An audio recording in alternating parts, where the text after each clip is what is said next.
পরানো বন্ধু দিও তোমার বুকটারে উয়া উয়া। এই জগতে পরানো বন্ধু দিও তোমার বুকটারে উয়া উয়া। ভাইজান, ডাং ডাং ডাং ডাং। ভাইজান, এই গানটা বকুলপুর সামনে যায় গাইতে পারবা? গাতে পারবো না কি জানি, তাহলে আমার হাতের বন্ধনটা খুলে দেয়। যদি পারো তাহলে পরে তো বকুলপুর তোমার সাজাতে গুলবার হয়ে যাবে না। তোর আমার হাতের বন্ধনটা খুলে দে, দেখ আমি এক্ষুনি গিয়ে গানটা গাইতেছি। উয়া উয়া। তুমি যদি বকুলপুর সামনে এই গানটা গাইতে পারো তাহলে পরে আমাদেরও একটা ব্যবস্থা হয়ে যাবে না। কত ব্যবস্থাটা কি? বকুল তোকে ভাবি হয়ে যাবে না? না তা তো হবেনি, তার সাথে সাথে মনে করো যে বেলি আর হেনার সাথে আমাদের একটা কিছু হয়ে যাবে না আর কি। তাহলে আমার হাতের বন্ধনটা খুলে দে, আচ্ছা ঠিক আমি আছে। এক্ষুনি গিয়ে গানটা গাইতেছি। উয়া উয়া। এই জগতে পরানো বন্ধু দিও তোমার। কিরে ওর বাদন খুলে দিচ্ছিস কেন?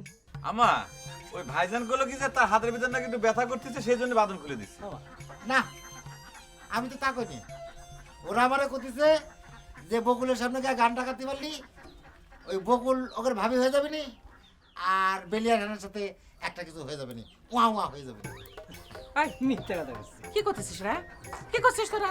আরে এমনি বকুল রে একবার টেরা করে ফেসাদ বানাইছিস, আবার এই পাগল ছাগলটারে গান গাওয়া মারধর খাওয়াতেছিস নাকি? হ্যাঁ আম্মা, তুমি ভাইজানের কথা বিশ্বাস করো না। আরে সে বাহ, ফলস মারতেছে। আরে, সে পাগল ছাগল মানুষ কি না কি করছে। আরে, গানও ঠিক হয়ে গিয়েছে। এই জগতে পরানো বন্ধু দিও তোমার বুকটারে। দেখছো মা, এই যে কি উয়া। করছে। আমরা কিছু করিনি। কিন্তু একটারে উয়া উয়া।